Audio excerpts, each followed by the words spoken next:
My name is Malcolm Cross. I teach in the political science department.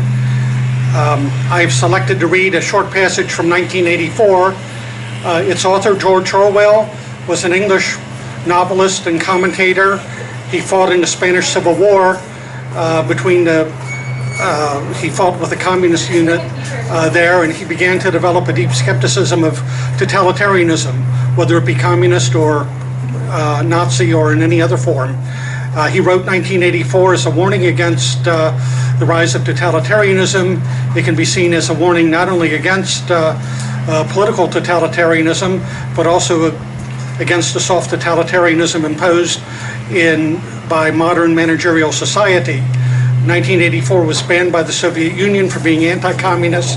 It was banned in parts of the United States, partly because it was misinterpreted as being pro-communist, partly because it was seen as being too gloomy, too pessimistic, and also containing illicit sex. I'm reading from a section in which O'Brien, the torturer, is torturing Winston, the protagonist. Winston is lying on a table hooked up to a machine that will inflict pain on him by the turning of a dial.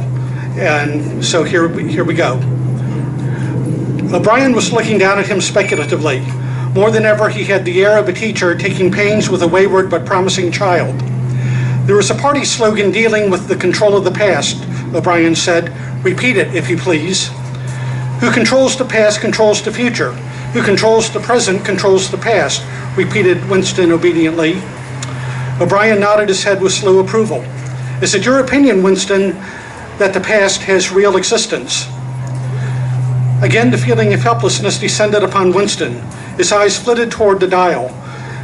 He not only did not know whether yes or no was the answer that would save him from pain, he did not even know which answer he believed to be the true one.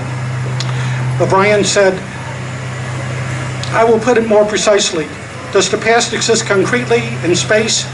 Is there somewhere or other a place, a world of solid objects where the past is still happening? No, said Winston. Then where, asked O'Brien, does the past exist, if at all? In records, it is written down. In records, said O'Brien, and? In the mind, said Winston, in human memories. In memory.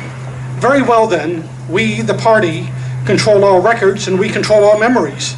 Then we control the past, do we not? But how can you stop people remembering things, cried Winston, again momentarily forgetting the dial. It is involuntary. It is outside oneself. How can you control memory? You have not controlled mine. O'Brien's manner grew stern again. He laid his hand on the dial. On the contrary, he said, you have not controlled it. That is what has brought you here. You are here because you have failed in humility and self-discipline. You would not make the act of submission which is the price of sanity. You preferred to be a lunatic, a minority of one. Only the disciplined mind can see reality, Winston. You believe that reality is something objective, external, existing in its own right. You also believe that the nature of reality is self-evident. When you delude yourself into thinking that you see something, you assume that everyone else sees the same thing as you.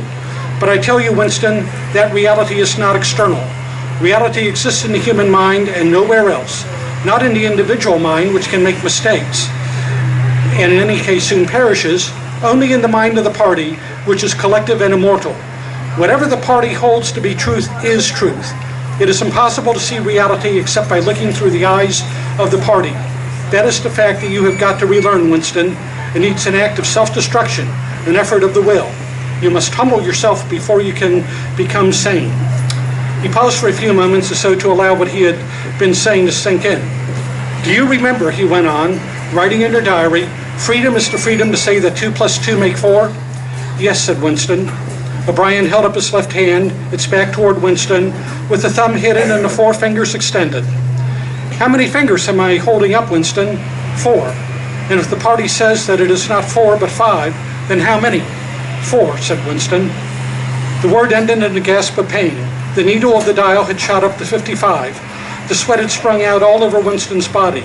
The air tore into his lungs and issued again in deep groans, which even by clenching his teeth he could not stop. O'Brien watched him, the 4 fingers still extended. He drew back the lever. This time the pain was only slightly eased. How many fingers, Winston? 4. The needle went up to 60. How many fingers, Winston? 4, 4. What else can I say? 4. The needle must have risen again, but he did not look at it. The heavy, stern face and the 4 fingers filled his vision. The fingers stood up before his eyes like pillars, enormous, blurry, and seeming to vibrate, but unmistakably 4. How many Winstons? How many fingers, Winston? 4. Stop it, stop it. How can you go on? 4, 4. How many fingers, Winston? 5, 5, 5. No, Winston, that is no use. You are lying. You still think there are 4. How many fingers, please? 4, 5, 4. Anything you like. Only stop it. Stop the pain. Abruptly, he was sitting up with O'Brien's arm around his shoulders. He had perhaps lost consciousness for a few seconds. The bonds that had held his body down were loosened. He felt very cold. He was shaking uncontrollably. His teeth were chattering. The tears were rolling down his cheeks. For a moment, he clung to O'Brien like a baby, curiously comforted by the heavy arm around his shoulders. He had the feeling that O'Brien was his protector, that the pain was something that came from outside, from some other source, and that it was O'Brien who would save him from it. You are a slow learner, Winston, said O'Brien gently. How can I help it, he blubbered. How can I help seeing what is in front of my eyes? 2 and 2 are 4. Sometimes, Winston, sometimes they are 5. Sometimes they are 3. Sometimes they are all of them at once. You must try harder. It is not easy to become sane. Thank you very much.